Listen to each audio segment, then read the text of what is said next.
بئس مثل القوم الذین کذبوا بآیات اللہ، بری ہے مثال اس قوم کی جس نے اللہ کی آیات کو جھٹلایا۔ یہ جھٹلانا کون سا ہے؟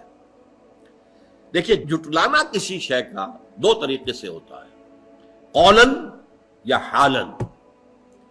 آپ کہتے ہیں تورات اللہ کی کتاب نہیں ہے، یا آپ کہتے ہیں خدا نے خواستہ قرآن اللہ کی کتاب نہیں ہے، یہ بھی تکذیب ہوئی قرآن کی، جھٹلانا ہو گیا، اور یہ ظاہری طور پر علی اعلان جھٹلانا ہوا۔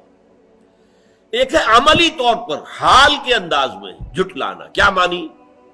ہاں قرآن اللہ کا کلام تو ہے، لیکن کیا کروں، سود کے بغیر تو گزارا نہیں۔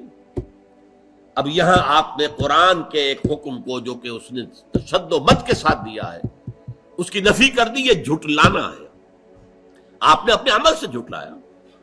قرآن یہ کہہ رہا ہے، آپ کچھ اور کر رہے ہیں۔ قرآن کہتا ہے ادھر جاؤ، آپ کسی اور طرف جا رہے ہیں۔ تو گویا کہ تکذیب ہے، یہ تکذیب حالی ہے، یہ تکذیب عملی ہے۔ حضور نے فرمایا صلی اللہ علیہ وسلم، ما آمن بالقرآن من استحل محارمہ، جس انسان نے قرآن کی حرام کردہ چیزوں کو اپنے لیے حلال ٹھہرا لیا، اس کا قرآن پر کوئی ایمان نہیں ہے۔ وہ جھوٹا ہے اگر کہتا کہ میرا ایمان ہے قرآن کے اوپر۔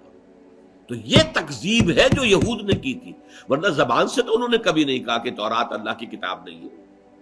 ان کا دعویٰ تو یہی رہا کہ ہم جو ہے اللہ کی کتاب تورات کو ماننے والے ہیں۔ یہی حال آج ہمارا ہے، اپنے عمل سے پوری امت مسلمہ قرآن کو جھٹلا رہی ہے، اس لیے کہ قرآن کا نظام کہیں قائم نہیں، قرآن کے قوانین کہیں نافذ نہیں۔ تو بئس مثل القوم الذین کذبوا بآیات اللہ، اور اس کے بعد فرمایا واللہ لا یہدی القوم الظالمین، اللہ ایسے ظالموں کو ہدایت نہیں دیتا۔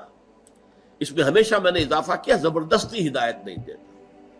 ایک آدمی ظلم کر رہا ہے، غلطی پر ہے، لیکن یہ کہ اس کے اندر ابھی اگر مادہ باقی ہے کہ حق کو سمجھے اور قبول کرے تو اللہ اس کو ہدایت دے دے گا۔ اس کے معنی یہ نہیں ہے کہ کوئی ظالم ہو، مشرک ہو، کافر ہو تو اللہ اسے ہدایت نہیں دے گا، نہیں، زبردستی ہدایت نہیں دیتا۔ اللہ تعالیٰ نے دنیا بنائی ہے آزمائش کے لیے، انسان کو اختیار دے دیا ہے، اما شاکرم و اما کفورا، چاہے تم شکر گزار بندے بن کر رہو، چاہے ہمارا کفران نعمت کرو۔ بہرحال دنیا میں ہم نے تمہیں موقع دیا ہے، حرام کھاؤ یا حلال کھاؤ، تمہیں موقع دیا۔ فمن شاء فلیؤمن ومن شاء فلیکفر، جو چاہے ایمان لے آئے، جو چاہے کفر کرے۔ یہ نہیں ہے جو کفر کرے گا فوراً گردن دبا دی جائے گی، مار دیا جائے گا، ختم کر دیا جائے گا۔ آخر حضور کے مخالفین بدترین تھے کافر، ابو جہل ہو کوئی ہو، تو انہیں چھوٹ دی گئی کہ نہیں۔ تو یہ تو اصل میں قرآن جو ہے کہتا ہے کہ یہ دنیا تو آزمائش کی جگہ ہے، لیکن اللہ نہ زبردستی کسی کو گمراہ کرتا ہے، نہ زبردستی کسی کو ہدایت دیتا ہے۔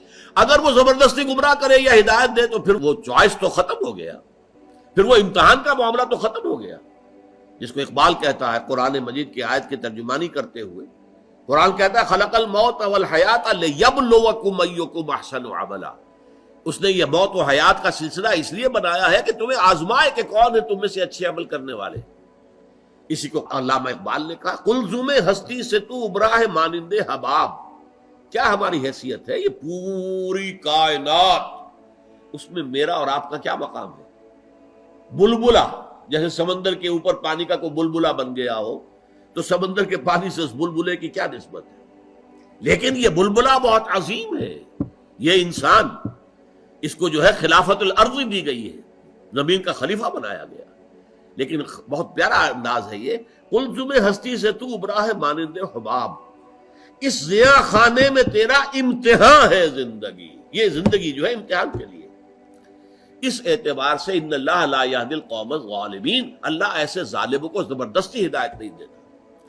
سورہ صف میں یہ مضمون 2 دفعہ آیا، واللہ لا یہدی القوم الفاسقین، ایسے فاسقوں کو اللہ زبردستی ہدایت نہیں دیتا۔ واللہ لا یہدی القوم الظالمین، اللہ ایسے ظالموں کو ہدایت نہیں دیتا زبردستی۔